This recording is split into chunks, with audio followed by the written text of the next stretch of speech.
Hi everyone, and thanks for tuning in to Vectric's Worldwide User Group meeting. Thank you, Vectric, so much for hosting this again. We know how much work and effort goes into putting this all together. One stream is hard enough, let alone a series of them. So we really appreciate being able to get together and talk about CNC and making things. It really brings us so much joy. Hi, I'm Sami, and I'm from the Avid CNC media team, and I'm just excited to be here today. My name's Cory. I'm with the Avid CNC customer experience team, and I just think it's so great that we can come together all over the world and review kind of toolpath techniques and how to make really cool stuff using cool machines. And we're tuning in from the Pacific Northwest. Let us know where you're based. Locations are particularly fun and relevant topic because today we're talking about topography and topo maps, specifically how to CNC machine, how to approach CAD and CAM, and why you might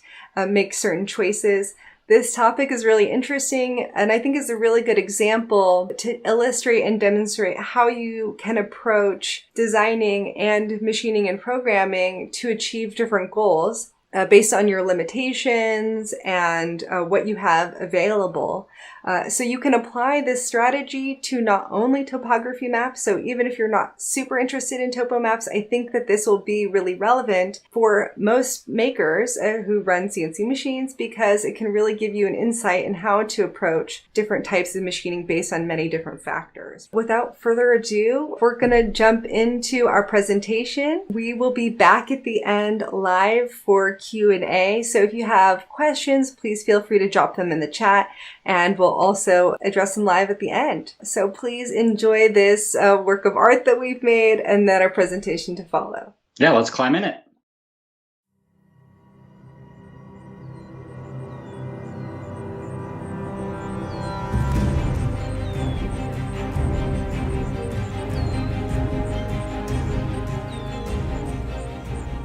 Oh.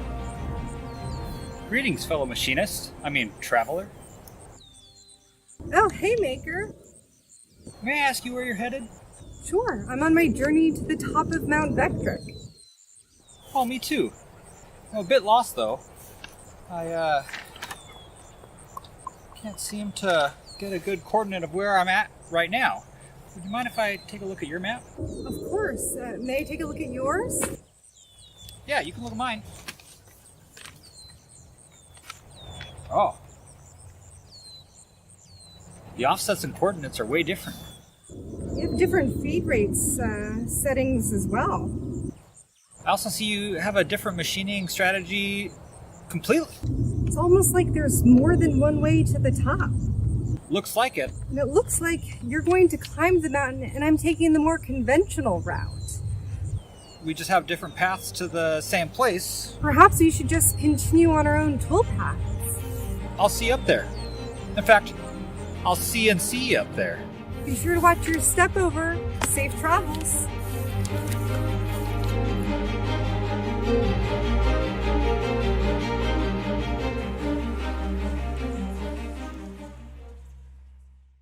Oh, Cory, are you exhausted after that hike? You know, sometimes I think we just have too much fun doing this stuff. You know, it was a great view from the top, and I'm excited to dive into these strategies and talk about making things and machining. So let's go ahead and jump into different things you might consider, and why would you make a topo map in the first place? So we've kind of touched on a lot of these things. It's a really great product. It's easy to customize. You know, you can make something special for someone.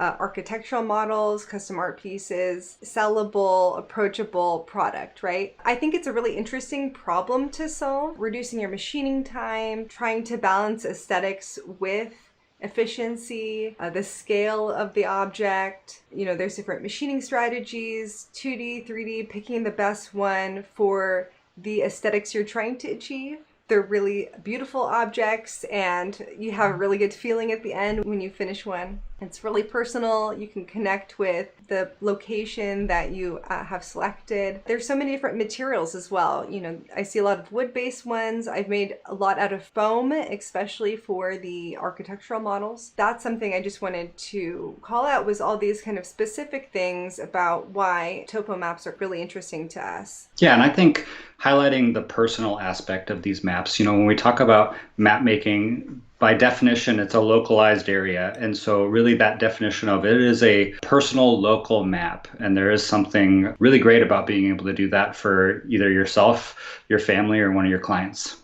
Right.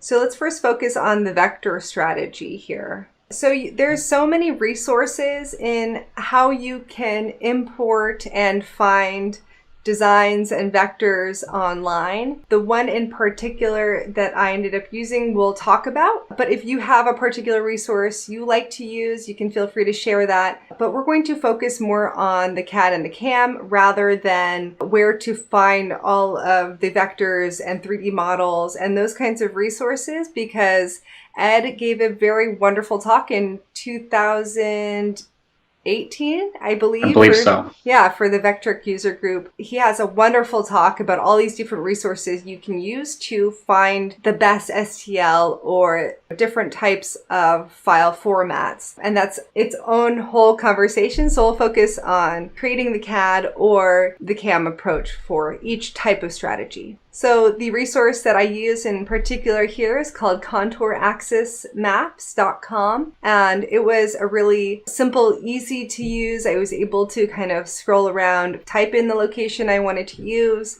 set the contour interval, so the offset of each line based on meters or feet, and just download the DXF essentially and import that directly into Cut 2D. Another approach you can take with 2D vectors is to draw your own. So this example, I drew my own vectors, did some offsets, manipulated the lines to kind of make them a little bit more organic and a little bit more interesting, and then did the same machining approach with a series of pockets. So I guess we can go into a few of the pros and cons here. Cory, do you want to lead us on some of these strategies and why you might choose one over the other? Yeah, I love starting with the pros, right? So one of the pros of this strategy is it can be done with any of Vectric's products. And so you don't need Aspire to do it. And so we can really do it through any of those products. You can get vectors of this type pretty easily. As Sami touched base, we're not going to overview that entire process, but generally speaking, this is a very approachable type of vector gathering or sourcing. You can control the overall aesthetic. So it's like you are really seeing exactly what it's going to look like from an end product. As Sami touched on, this particular example is a bowl. And so it has a very symmetrical round exterior. And so depending on if you want it to be very symmetrical or if you want it to be asymmetrical, you have full control over what the end product is going to look like. And then generally speaking, these are pretty great toolpaths for a CNC machine to execute on. And so when we say easy to machine, what we mean by that is it's efficient. We're going to create the right chips at the right depths, and generally speaking, the machine's going to be happy and the final work piece is going to look great. It's a simple, straightforward way to create the final CAM. In regards to the cons list, it is a little bit time consuming in order to create those toolpaths, because for every step you create a new pocket, select different layers, and that can take some patience. But I think that the pros outweigh the cons here, because no matter what program you have, if you don't have a 3D model or if you have Cut 2D, even if you have Aspire, this might be the strategy depending on what you're trying to achieve in the final aesthetic, right? The other con, it depends on what you're trying to do, but you are limited to kind of more a stepped down 2D aesthetic or 2.5D aesthetic, rather than having the 3D carve kind of traditional approach that you might do with a 3D carving machining approach. So it's limited to that specific type of aesthetic, but if it fits within what you want to do, I wouldn't say it's a con. I prefer that aesthetic because it matches the maps that I've always looked at. Right, exactly. Let's come over to VCarve here. Yeah, we're not going to cover every step of the CAD process here because generally speaking, there's lots of tutorials on how to use some of these different CAD tools within VCarve. But what we do want to touch base on here is a couple of the things specific that Sami and I like to do with these types of toolpaths. So here is my Crater Lake file that I created for this bowl or cutting board, whatever you wanted to have your final product be. I cleaned up the vectors quite a bit here. Let's take a look at the layers. So this is the original, and I'll turn all these off. And I love how we can turn layers on and off, and we can change the vectors or the lines to be different colors here in this. And I would encourage anyone, do what makes sense for you. I think that layer organization and file naming conventions are extremely important in staying organized, especially in an approach like this. So you can kind of see how I was mentioning earlier, how it can kind of seem a little bit confusing on what section is supposed to be high and low, and is this on the same height as this? So it's a little bit difficult to read, but I knew for what I wanted this product to look like, I wanted the lake to be recessed down. So what I did was I just selected a bunch of the extra vectors around the exterior of the lake and just removed those until I kind of had, I was just left with the primary lake outline. Mm-hmm. And then I took those and moved them to different layers. So pocket one, that is the this first lip recess here. And then it starts stepping down each layer. I even selected this little island here. This comes to a little peak. So this is on the same layer as this as well. So it pockets between this line and this line here. Mm-hmm. And that was a really nice way to kind of keep those all organized so that when I created my pockets, so let's open up our toolpaths here. I actually like having my extra through cut go last, so I'm going to move that there. So the first pocket was just this first recessed lip, and I'm going to turn on the solid view for my toolpaths because I just like this. I prefer the solid blue view versus the wireframe, just to kind of see how the tool is able to fill out the whole space. I agree. And then here is that first pocket. So of the exterior of the lake. We'll go into pocket one. So the start depth is 0, and then the cut depth is 1/8 of an inch. I've chosen the same tool for every single pocket, so then, there's no required toolpath. I'm using a 1/2 inch, which means I'm going to lose a little bit of detail here, but I think that was a compromise I was willing to make in order to cut down machining time. Depending on your aesthetics, you might want to put in a nicer clearing tool or a detail tool to go with your clearing tool as well. I went with an offset strategy here. It's always good to throw in a ramp plunge move as well. So here I have this vector selected, but one of my favorite features is to use the vector selector here. So if you select closed vectors, you're going to associate this with the toolpath. And then pocket one layer, if you close that and calculate, if you recalculate that toolpath, then you're able to, it will automatically select the layers on that the vectors on that layer, right? And I find that much easier way to recalculate as you're making adjustments to which vectors are in which layers, right? Yeah, and I think that's a great thing to point out because no one's going to be taking a pair of calipers and a compass and seeing how perfect your elevations are in comparison to each other. What you're really trying to focus on with that feedback, Sami, is the aesthetics of, generally speaking, you want this to look like Crater Lake, but it doesn't have to be absolutely perfect, but we do want it to look a particular way. And so being able to adjust those vectors and make sure you get that aesthetic, that's a great tip. And the organization of being able to have it automatically select the layers, the vectors on that right layer. So if you move a vector to a different layer and then recalculate, it'll be able to adjust for you. So the pocket 2 is start depth is an 1/8 inch, the cut depth is also an 1/8 inch. So now I'm not doing any air passes on the first pocket, which has already been machined out, pocketing the next layer here. And I have selected this first outline. Mm-hmm.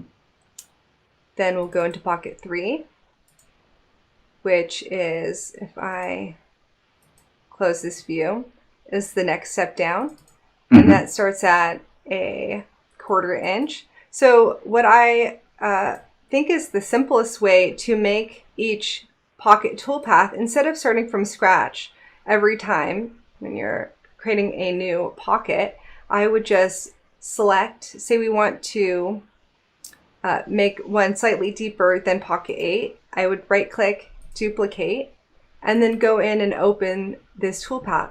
So instead of the start depth being the same as pocket 8, I would type in plus 0.125 and then hit the equal sign, and it'll start at the top of pocket 8.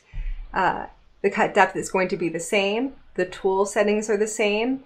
So I can just leave everything here that I had originally set from the previous pockets.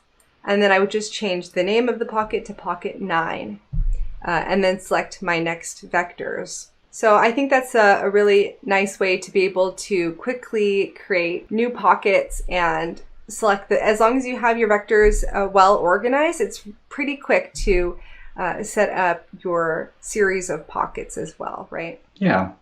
One thing with this, Sami, that I'll double down on, you said you use an offset toolpath, and I would really encourage this just because sometimes these particular types of toolpaths are challenging to sand. And when we use an offset toolpath, our machining strategy is going to follow the vectors, and opposed to a raster toolpath where that machining strategy, we might have some machining marks that aren't necessarily following the vectors and would be challenging to sand out.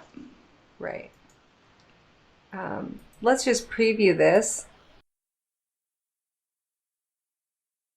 So if we reset our preview and select all of our toolpaths, let's preview all of them. So the offset lends really well to the shape of Crater Lake. It's relatively round, but also can really adapt to those shapes where raster I don't usually use unless it's like a square rectangular object, right? So that's a pretty simple approach here. I ended up not in my final piece doing the exterior through cut because I engraved on something that I had already cut out. So I chose not to do a through cut for the final piece, but I've included the through cut vector there for the file that we have available for you. So if you like to make one of these, I can't wait to see if you use this strategy in approaching making a topo map yourself. So the next example is the same strategy in terms of setting up your cam. But here you can see I have my vectors that I've drawn myself. So there's a couple different ways I might recommend that you approach drawing these. If we go look at my layers here, these in particular I didn't organize as well as I did in the first one, and I just manually kind of selected. But if I'm going to do some drawing of vectors, let me just walk you through kind of how I would approach that. I'm going to move this to our new layer. I love this feature. Move to, let's see.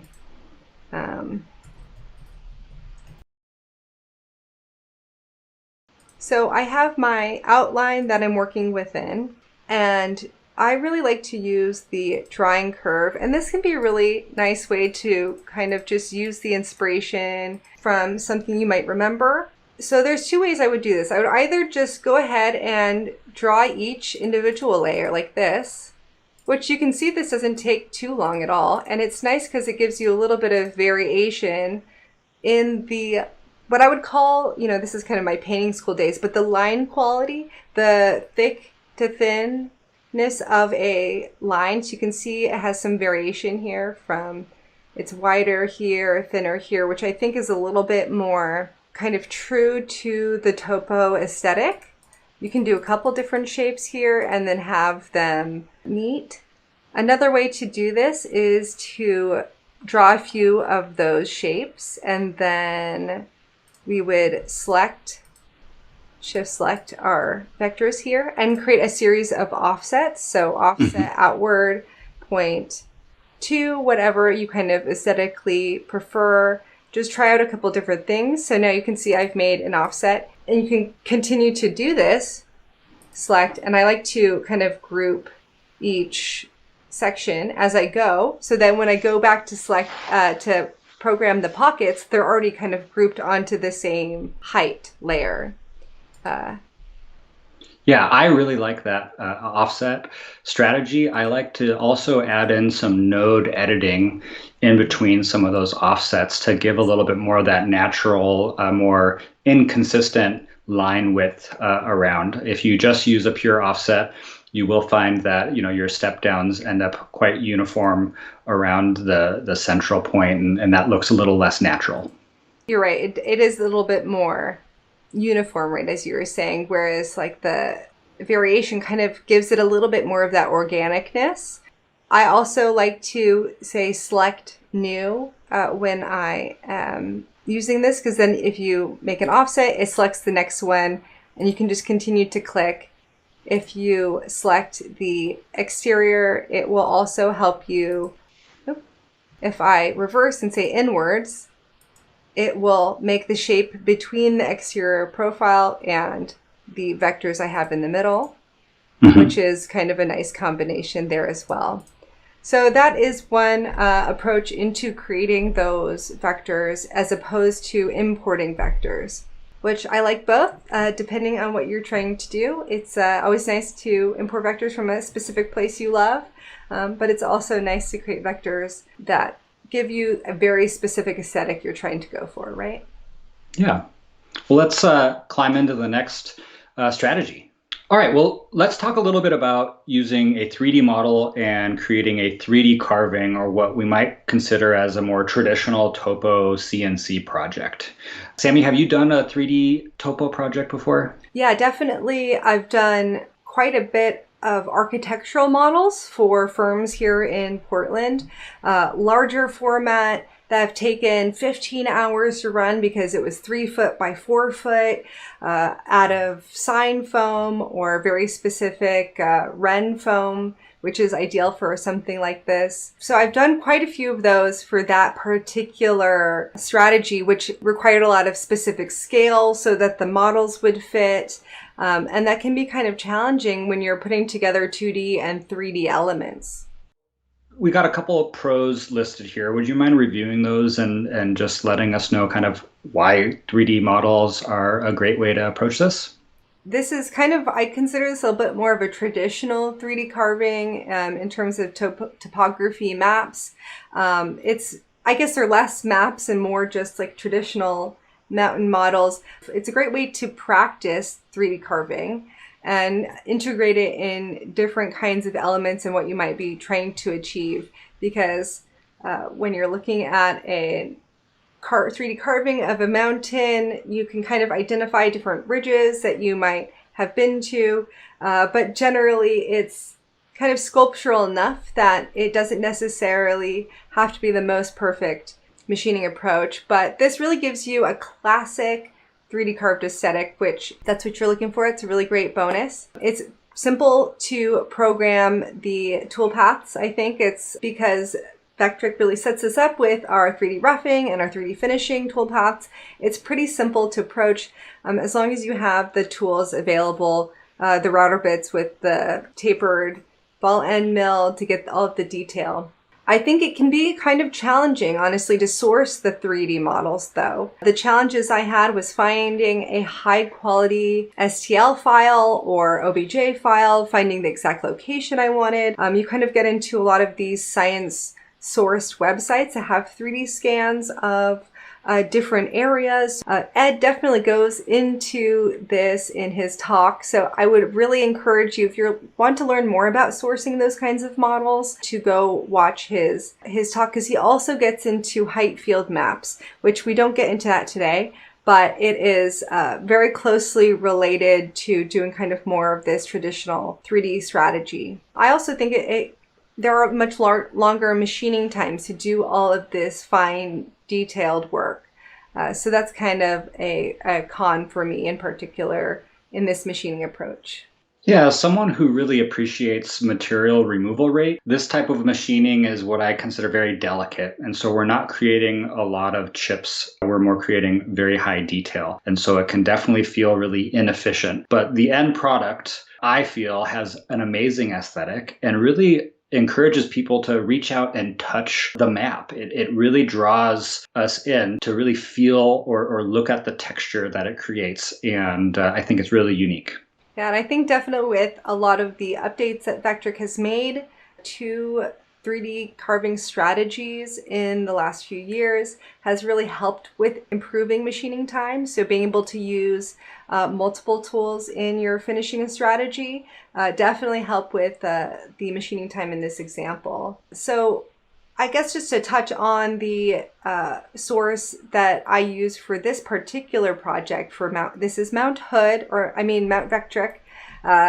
This is, it's an STL I sourced from Train to STL, which was a great, simple, easy to use website. I thought was the most approachable in what I could find available today. OBJs are also great files. So another great place to look is Thingiverse. Folks have done a lot of that file conversion work and made it available to the public, so you can always download a model there. And it is primarily advertised towards 3D printing, but there's no reason you can't use those STLs in CNC machining as well. Yeah, well, let's hop into the program and give a quick example. Okay, so here is the 3D carving or the VCarve file for Mount Hood. And this is an imported model. Let's see, I'll give you the 2D view of this. So you can see this is a much larger file than the material itself. So if I show you the layers, I can hide the model for a second. The material is actually cropping the model when I go into the 3D view. And I think that this one was a pretty good quality STL. It's not too bad in terms of the detail I'm able to get. And, you know, I think that there is a point of diminishing returns with the resolution of a model, depending on what tool you're going to be using to do the final detailed carving, right? Yeah. I couldn't agree more. And so I believe you're using VCarve with this particular imported model. Is that correct? Right. So VCarve, you can import a model, which is really great that you can do that. It's more limited in what you can do to edit the model, but it is kind of that middle range in what you're able to do there. Yeah, and I think that's so cool that VCarve features a way that we can import these three-dimensional textures and then apply toolpaths to them.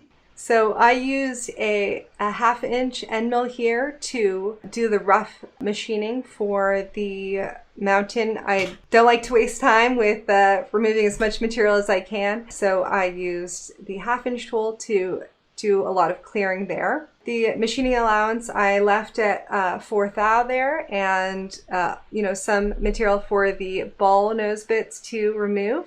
And I am going with a Z-level roughing strategy, cleaning up the profiles last. I think that it is not as necessary to have the cleanest edge there because the ball end bits are going to be coming back. But then again, you don't want any tear out because ball bits, you only want to remove a small amount of material. You don't want to ask those tools to do a lot of work. Yeah, and I think pointing out material selection is really important with a carving like this. And the wrong materials can give you a really negative aesthetic that's really challenging to clean up. Right, exactly. I do also want to caution you to not have too tight of a machining allowance, because if you have the edge of the end mill and the ball end doesn't remove enough material, having those lines can be very obvious and not fun at all. So. Okay. Yeah, we want to still be cutting material. We always want to avoid having our router bits rub. We want to engage the material and cut. Right. So this was the majority, about half the machining time, honestly, was the roughing. Isn't that the great part about this software is when we're doing all these programs and making manipulations, we can just speed up the machining time. And I think this is the great part of digital fabrication is we get to prototype digitally and we get to see the results. And it's a huge reason why I love designing and using CNC machines. And just having the preview, the visualization, I can see, okay, well, maybe I can reduce or increase this path step so that I'm setting up my finishing tools for success. I really utilize preview to catch my potential mistakes and to make adjustments as I am, writing the CAM. So there is our roughing. And then I created a finishing toolpath here. So if we open this, there is a 1/4-inch ball nose bit and then a 3D carving tapered ball nose. So that's got an 1/8 inch tip with a 7-degree angle. And the ball nose bit is going to do the majority of the work. And then the 1/8 inch bit will come back in. And I say, thank you, Vectric, so much for the Vectric team for allowing multiple tools to be used there. I believe that was a 10.5 update, but still something I think is a game changer. Yeah, it really increases the efficiency of those toolpaths when we can use the larger tool to remove a bulk of the material, and then we can use that smaller tool to come in for the fine details. So we'll calculate that. This takes a little bit more time to calculate because it's got such a smaller step over. I used 8% step over for the ball nose, 1/4-inch ball nose, and the tapered ball nose also had a fairly tight step over at like 7%. Calculated. So there we go. So here is the first finishing with the 1/4-inch ball nose. So that's going to do the majority of the work. It's a much larger tool. I'm asking more of it than I want to ask of this 1/8 inch tapered ball nose. And that can come back in and clean up just the fine detail. And you can see that the 1/4-inch ball nose was able to get quite a bit of detail. I was fairly impressed by that. And it really says a lot, I think, about the model and then also the bit ability as well. And I love programming for both the 1/4 and the 1/8 inch here, but maybe you get done with a 1/4 and it's like, hey, that's achieving my aesthetic, and you get to stop there. Right, exactly. It is a balance of what is someone going to appreciate. Is doing, an hour extra or 30 minutes extra of machining, especially if you're doing in bulk, going to be appreciated? Is that something that your customer values? Consider lean manufacturing in that approach for sure. So there's the detail with the 3D finishing. I think the project came out really well. Yeah, looks great. Yeah. All right, so let's go ahead and jump into talking about sculpting in Aspire. This is an approach that I think is a really interesting one. It's a little bit different. I haven't quite seen something like this done yet. The thing I think that inspired me the most was Cory, when 3D roughing became available. It was a strategy you were using on models that you had already. Is that right? Yeah, so I really achieved a similar aesthetic to this using pretty much 3D roughing specifically before the Sculpt tool was available. And so I really love using the Sculpt tool rather than an imported 3D model, especially when I am looking to make something that wants the general aesthetic of a region or of a feature, because this is really point and shoot in regards to creating a model rather than trying to find and download and make sure the height of that model is correct. I tend to use photos of the geography and use the Sculpt tool. Right, and I think that you can use a mashup approach here to import your model, then use a 3D roughing only and just stop there to create a more stepped aesthetic with a 3D model, or you can sculpt and then take this approach as well. So I wanted to kind of play around with the sculpt environment in Aspire, so I created kind of a bowl shape and then added and subtracted material in order to kind of create this hilly type of area in this bowl. And then I applied a 3D roughing toolpath. I had a little bit of experimentation with the edge of the bowl to create a stepped edge there just to kind of see what would happen and how interesting that might be. And I think I'll make some adjustments on my next one, but it was really fun to try out and to just kind of see how that might affect the final project and how you can kind of let it be a little bit more artistic and sculptural rather than having to have it match to something so specific as a 3D model. So for me, the pros, it's really simple to do and simple to make. I feel like it's really fun and artistic to create, you know, and that's just kind of a different approach than importing very specific vectors of very specific places. So adding a little bit of organicness to it was a different spin. And the toolpaths are the easiest to program in terms of all of the strategies we've talked about. The downsides is only Aspire is available for doing more of the model creation and sculpture. So if you don't have Aspire, you might consider upgrading to those tools, or you can use importing 3D models and then using the CAM approach for this as well. Yeah, and if you don't have Aspire, I would really encourage you to download the free trial of Aspire and play with this tool and see how easy it is to use. And if it's a workflow that you're interested in, you can iron out that workflow before doing the upgrade. I love how integrated it is into my, you know, being able to create the 3D models and apply the toolpath to them, make adjustments, recalculate the toolpath to really see what the changes I made to the model will be to the toolpath itself in the final product. The other kind of downside is you have a little bit of limited control on the specific toolpath outcomes because you're kind of creating an organic shape, so you don't necessarily know how the final roughing toolpath will look. But I think letting go of having that specific control is fun at some point. So here is the model that I created in Aspire. If we go into the modeling tab here, this is my component, and all I did was to import a bowl shape from the clip art. You can also just easily create a model from vectors, kind of create that bowl shape. But let me just talk a little bit about how I sculpted that area. So I just simply used the Sculpt Visible Model tool. We're going to select our component and use the Sculpt Visible Model. And so here I can smooth the area, I can smudge, I can deposit material, subtract material, and you know, kind of undo some of the work that I've done. So here I was using the deposit tool, changing the diameter of the tool. If I hover over this area, I kind of liked a wider brush for certain things, and reducing the strength. So I didn't want it to deposit too much material too quickly. Let me show you kind of what that would look like here.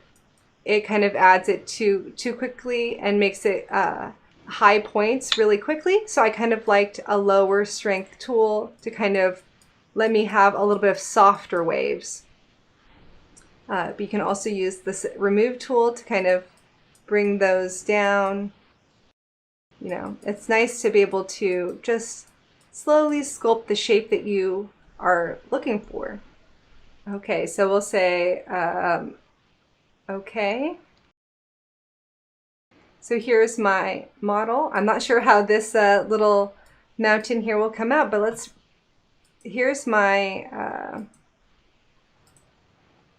toolpath. We'll preview this one. So this did take a little bit of time, definitely, to engrave, but it was a lot of material that we're moving here. So I used a 1/2" tool, and the step down is going to, or the pass step setting is going to dictate the aesthetic of those heights. So if you make an 1/8", the heights are going to be a lot higher. I kind of preferred a thinner step down for more layers, which means it's going to take a little bit longer, but it's also a little bit easier on the tool, so it's not removing as much material here. Yeah, no, I love your aesthetic on the exterior of this, where we get that step down exterior.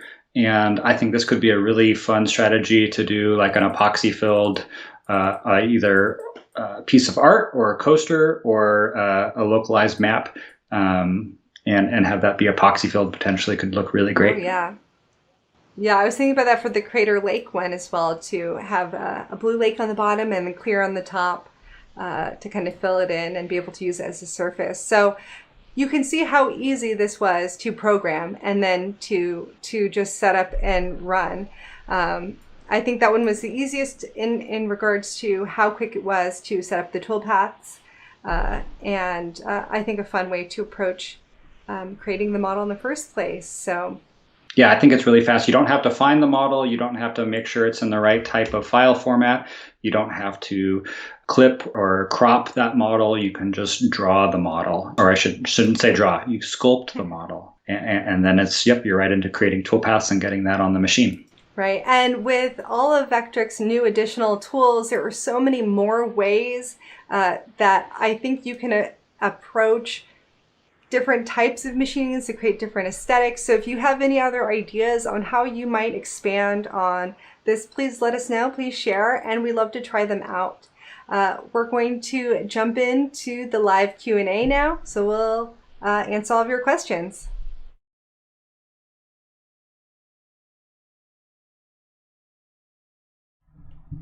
Okay, so thank you all so much for tuning in. I had so much fun with this project, and there were so many techniques that we didn't even get into. One, for example, one of Cory's favorite topo strategies is to use a diamond drag engraving bit and engrave glass or mirrors. So you have that 2D topography on a featured glass piece. So that was something that perhaps we'll have to do another video on. I also really wanted to use this 3D sculpting technique in Aspire on a rotary toolpath. And I made a model, but didn't get to quite machine it.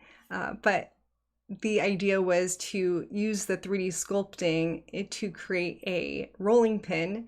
I'm sure you've seen lots of laser engraved rolling pins that imprint patterns on your sugar cookies, but topography sugar cookies would be pretty awesome. Yes, I had to go get the hat for you. Yeah. I gotta stay in character. Let's see, we got some questions here. Yeah, it would be awesome to laminate different layers of woods and colors. There was a really great Jonathan Katz-Moses video where he layered different rainbow skateboard veneers, I believe, and it was like a rainbow California, and he made sure that the blues were really low, so that ended up being the ocean. The blues and the purples were the deepest, and then that goes up to like green, like red and yellow on the tips of the mountains. Perfection. It was really cool.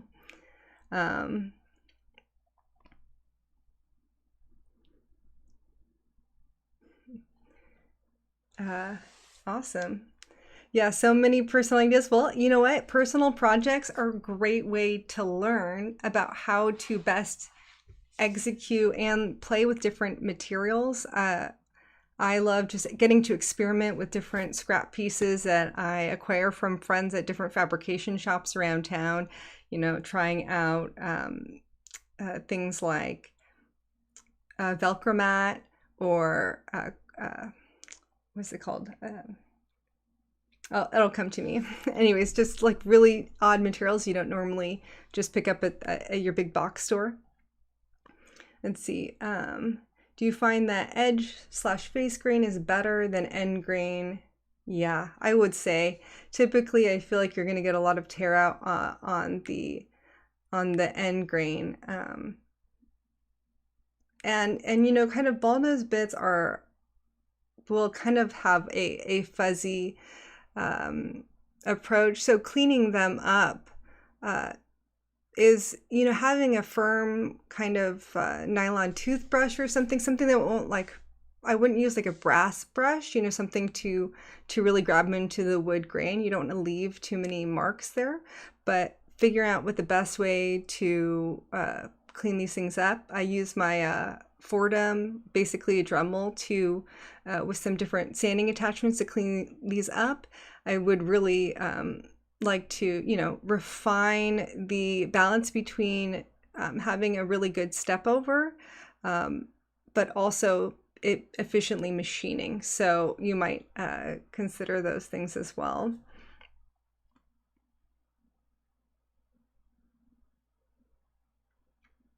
Would you ever consider hitting a low relief model straight with a tapered ball nose? Yeah, I definitely see folks do that more with the raster 3D finishing toolpath rather than an offset approach.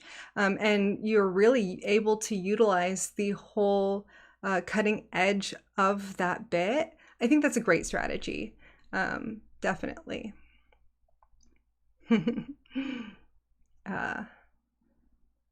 Skateboard ply is awesome. Rolling pins. Oh yeah. Check out the rotary. It's so much fun.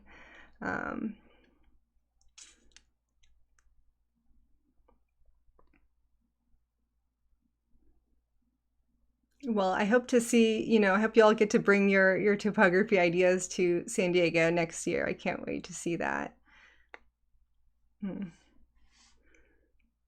Let's see, do you prefer finish for the topo? What's your preferred finish? Oh, well, I guess it depends what I'm assuming we're talking about the finish we apply to the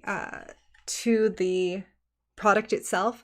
I just used a cutting board oil, but I also did use Total Boat epoxy on, I used Total Boat epoxy for the Crater Lake pour, and then I also used I used a Total Boat's Halcyon finish for another test, but this kind of cutting board oil finish turned out beautifully.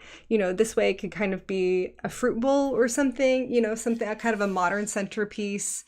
Yeah, so that's what I used to finish.